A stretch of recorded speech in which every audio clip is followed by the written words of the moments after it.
Iran's oil sector is booming as sanction became less severe, record high energy exports and outputs.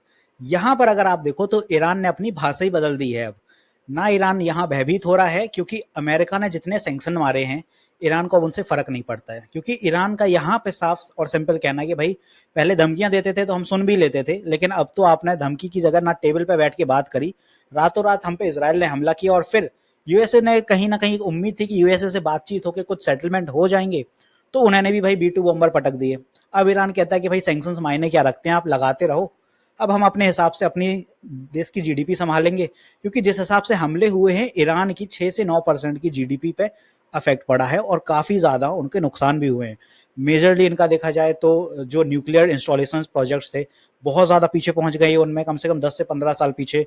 और साथ ही साथ इन पे जितने भी बड़े बड़े देशों बड़े बड़े जितने हॉस्पिटल्स थे, इसके बाद जो भी अच्छा इंफ्रास्ट्रक्चर था वो इनका टूट फूट के भाई बिखर चुका है। तो अब एक तरह से ईरान फिर से उठने की कोशिश कर रहा है और ईरान सिर्फ एक चीज़ पे फोकस कर रहा है, अपने एनर्जी सेक्टर पे, क्योंकि ईरान को एक ही चीज़ है कि सबसे ज़्यादा अगर फोकस करेंगे तो एनर्जी सेक्टर पे जितना फोकस करेंगे उतनी ज़्यादा जल्दी पैसा बनाएंगे और इकोनॉमी को वापस ऑन ट्रैक लेके आएंगे।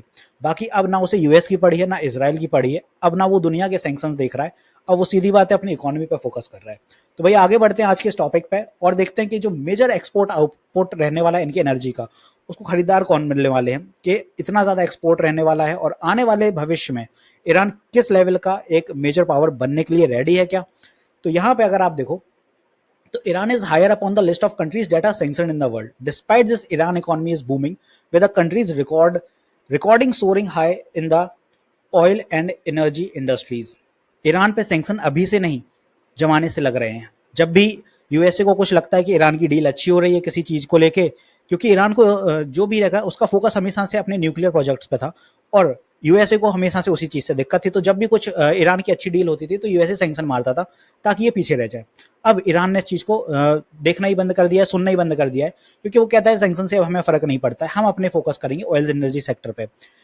Earlier this week, US imposed sanction against a network that smuggled Iranian oil disguised as Iraqi oil and Hezbollah-controlled financial institution, the Treasury Department said. US के जो ट्रेजरी डिपार्टमेंट है उनकी अभी recently एक report आई है पिछले हफ्ते और इन्होंने कहा है कि ईरान यहाँ पे फंड कर रहा है इराकी और हिजबुल्ला टेररिज्म को, और जो फाइनेंशियल इंस्टीट्यूशन इनके रहे हैं पूरा पूरा इधर पे फंडिंग दे रहे हैं और ऑयल से पूरी फंडिंग बनती हुई है इनकी, क्योंकि सबसे ज़्यादा वही इनका बिकता है। सैंक्शंस जो है increasingly seen as ineffective existing July on paper. अब यहाँ पे आपने साफ देख रहा होगा एग्जिस्टिंग जुलाई ऑन पेपर मतलब अब यहाँ पे ईरान को फर्क नहीं पड़ता है सैंक्शन से। While Iran oil production and export surge, Iran का ऑयल प्रोडक्शन और एक्सपोर्ट दोनों ही तेजी से बढ़ रहे हैं। Expert from all around the world are divided about the efficacies of sanction. पूरी दुनिया की मीडिया और इसके बाद एक्सपर्ट हैं सारे यही बात कर रहे हैं भाई कि ईरान यहाँ पे अब सुन ही नहीं रहा है और सीधा अपने प्रोडक्शन पे ही काम कर रहा है। और सबसे बड़ी बात है कि इनके पास बायर्स हैं।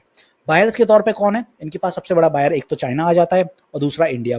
दो मेजर इकोनॉमी है जिनको ईरान अच्छे से ऑयल सप्लाई करता है, क्योंकि नियर बाय अगर आप देखो तो यही दो इकोनॉमी है इनके, और यहाँ पे इजी सप्लाई भी रहता है इनका और बल्क में जाता है। तो इनको इधर पे ऑयल बेचने के लिए भाई कोई ढूंढना तो है नहीं कि भाई कोई इनको मिल जाए कि भाई हमारा ऑयल बिक नहीं रहा है। इनके पास अच्छा खासा यहाँ पे एक बायर्स का सेगमेंट है। साथ ही साथ अदर एशियन कंट्रीज भी हैं, हालांकि वो भी कहीं ना कहीं सैंक्शन से डरती हैं यूएसए के, बट मेजरली इंडिया और चाइना पे उतना ज़्यादा फर्क नहीं पड़ता है। बड़ी इकोनॉमीज थोड़ा सा एडजस्टमेंट बना के चलती हैं। अब रियलिटी यहाँ पे ये है कि Iran used to be the most sanction country in the world until it was surpassed by Russia following the launch of its war in 2022। 2022 के पहले ईरान में सबसे ज़्यादा सैंक्शन लगाए जाते थे दुनिया भर में, लेकिन 2022 जब से रशिया ने यूक्रेन पे हमला किया सैंक्शन रशिया पे ज़्यादा शिफ्ट हो गए यूएसए के। अब दुनिया भर की मीडिया हो या फिर सभी लोग रशिया को ज़्यादा कवर करते ईरान से पहले। तो ये था कि भाई यहाँ पे ज़्यादातर लोग फोकस रशिया पे करने लगे, तो ईरान को फिर धीरे धीरे यहाँ पे एक फ्री हैंड मिलने लगा। But Tehran Fortune in the energy sector tales a complete different story. Tehran ने यहाँ पे उसी टाइम में इन 2 सालों में एक अलग ही नई स्टोरी बना डाली, क्योंकि उसका एनर्जी सेक्टर इतना ज़्यादा बूम कर गया कि वो रशिया और यूएसए को भी पीछे छोड़ने की दम रखने लगा है। अब नंबर स्टोरी अगर यहाँ पे अगर आप देखें तो ईरान का जो ऑयल सेक्टर है थ्राइव कर रहा है despite decade of US led sanction without reaching a 46 year high. जो इनका आउटपुट है वो यहाँ पे पहुंच चुका है, इससे पहले इतना बड़ा इनका आउटपुट हो ही नहीं था। अगर एनर्जी एक्सपोर्ट इनका जो रेवेन्यू है उसका देखा जाए तो 12 ईयर लास्ट ईयर जो है उसका हाई छू रहा है, मतलब ओवरऑल $78 बिलियन इन 2024 ईयर आए। और ड्रामेटिक जंप जो $18 बिलियन रहता था 2020 के पहले, वो 2024 में आप देखो तो यहाँ पे ऑलमोस्ट 5x हो रखा है। तो ईरान ने कहीं ना कहीं एक अच्छा यहाँ पे पोटेंशियल तो बना ही लिया है। अब the story of Iran has manage to bypass oil sanctions goes away many years. It is a mix of US political decision, Iranian credibility, and China's growing influence. यहाँ पे सिंपल है कि यूएसए ने जितने सैंक्शन लगाए उससे Iran परेशान हो चुका है, उससे फर्क नहीं पड़ता है। दूसरी चीज यहाँ पे जो चाइना का इन्फ्लुएंस बढ़ रहा है ग्लोबल, तो चाइना एक मेजर इकोनॉमी है, वो कहीं ना कहीं ऑयल खरीदने के लिए बहुत रेडी है और ईरान से एक अच्छे दाम पे ऑयल मिल जाता है उसे। At times, US looked the other way to keep oil prices low, avoid rising inflation. Over the other time, it shows how Iran and China became better and more determined at working around the rules. जब यहाँ पे दुनिया भर में USA एक चीज़ पर focus कर रहा था कि ऑयल प्राइसेस कम रखे जाएं, इन्फ्लेशन ना बढ़े, उसी समय ईरान और चाइना की एक डील चल रही थी। जो डील थी उसमें यह था कि यहाँ पे सैंक्शंस चलते रहेंगे लेकिन हमारी ऊपर फर्क नहीं पड़ना चाहिए। फर्क किस बात का? कि ना चाइना पे फर्क पड़ेगा ना ही ईरान पे। ये था कि Iran has diversified its energy sector, ramping up production of condensated natural gas such as ethane, butane and propane, which now generates significant foreign energy. तो ऑयल सेक्टर और जो एनर्जी सेक्टर की वजह से उनके पास इथेन, ब्यूटेन, प्रोपेन की कोई कमी नहीं है। Country has the second largest natural gas reserve and the third largest producer of the resources after Russia and the US. तो भाई नेचुरल गैस के बाद यहाँ पे अगर आप देखो तो ऑयल की भी इनके पास कोई कमी नहीं है और प्रोड्यूसर भी ये अच्छे खासे हैं। अब जो south parts natural gas field है इनकी largest in the world is located in southern Bushehr province. और इसी में अगर आप देखो तो Iran share this facility with Qatar के साथ भी ये फैसिलिटी होती है जिसमें where it is called north field. अब जो field account for 66% of Iran gas production, making it the main source in the country. ये जो यहाँ पे बसर प्रोविंस में इनकी जो फील्ड है south parts natural gas field, ये कतर के साथ यहाँ पे इनके शेयरिंग हो रहती है और 66 ईरान की जो गैस प्रोडक्शन है वो यहीं से होती है जो मेन सोर्स ऑफ कंट्री है गैस के लिए, which is the world third largest gas producer after United states and Russia. तो यहाँ पे इनके एक अपर हैंड तो मिल ही चुका है ईरान को। मिलिट्री हैंड अगर आप देखो तो जो इस्लामिक रेवोल्यूशनरी गार्ड है has played a key role in developing domestic infra to process and export this product bypassing the need for foreign partner. इनका जो रेवोल्यूशनरी गार्ड कॉर्प है वो यहाँ पे काफ़ी ज़्यादा एक प्रेजेंस बनाए रहता है इस पूरे रीजन में, ताकि यहाँ पे फ्रीली इनका जो ऑयल रहे वो जितनी भी आसपास की इकोनॉमीज हैं उनके तक आराम से पहुंच सके। डील्स इनकी ईजिली होती है क्योंकि उस एरिया में हिजबुल्ला भी रहता है आप देखो, और टेररिस्ट ग्रुप काफ़ी हैं जो कि कहीं ना कहीं हैम्पर ना कर दें कोई ट्रेड को, तो इनकी मिलिट्री हैंड बहुत ज़्यादा उस रीजन में एक्टिव रहता है। अब बायर्स के नाम पे है चाइना भाई, मेजर बायर। क्यों? क्योंकि चाइना जो हैगा इनकी economy take 90% of Iran oil thanks to the sanction proof supply chain involving discrete shipping and non dollar transaction.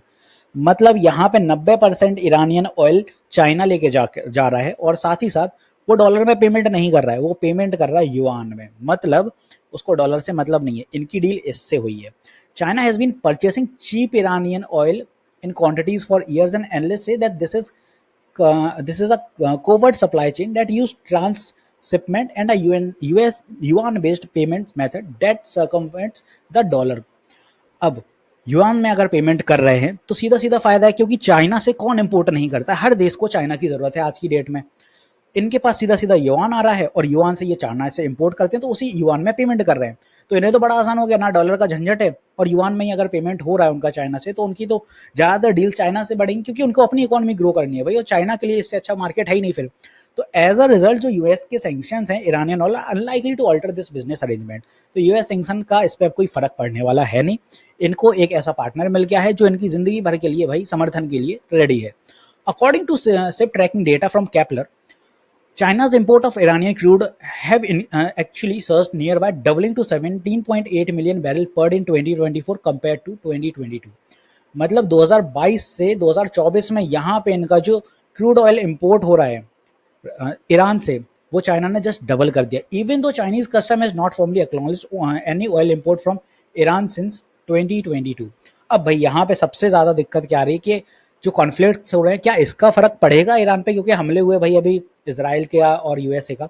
तो Iran oil production has not been hampered by recent geopolitical tension such as the Iran Israel conflict and e-facility damage has been promptly restored and US has stepped in to stop the energy sector from escalating। मतलब यहाँ पे simple है, जितना भी अभी हमला हुआ उससे इनका ऑयल सेक्टर पे ज़्यादा फर्क तो नहीं पड़ा। जो कुछ छोटे मोटे डैमेज थे उनको वापस से यहाँ पे फैसिलिटीज़ को फिर से रिस्टोर किया है और ये रेडी है अपने सप्लाई के लिए। As a result, Iran oil sector is stronger than ever, threatening the legitimacy of Western sanction and giving the regime a consistent supply of petrodollar. सीधी सीधी बात है भाई, ईरान यहाँ पे अब ना किसी धमकी से डरने वाला है, ना किसी सैंक्शन से डरने वाला है। हमले आपने कर लिए तो उससे भी अब उसको डर रहा नहीं है। दूसरा कि भाई अब वो पहले से ज़्यादा और ज़्यादा स्ट्रांग होके आ रहा है और ऑयल मार्केट्स अपना ज़्यादा इन्हेंस करते हुए नज़र आ रहा है और ये रेजिम अब पेट्रो डॉलर की तरह है। यहाँ पे अगर आप देखो कंसिस्टेंट सप्लाई बनने वाली है पेट्रो डॉलर। तो ऐसे ही जियोपॉलिटिकल टॉपिक्स को समझने के लिए मेरे चैनल को सब्सक्राइब करिए, geo strategic insights. This is me Shubham Yadav signing off.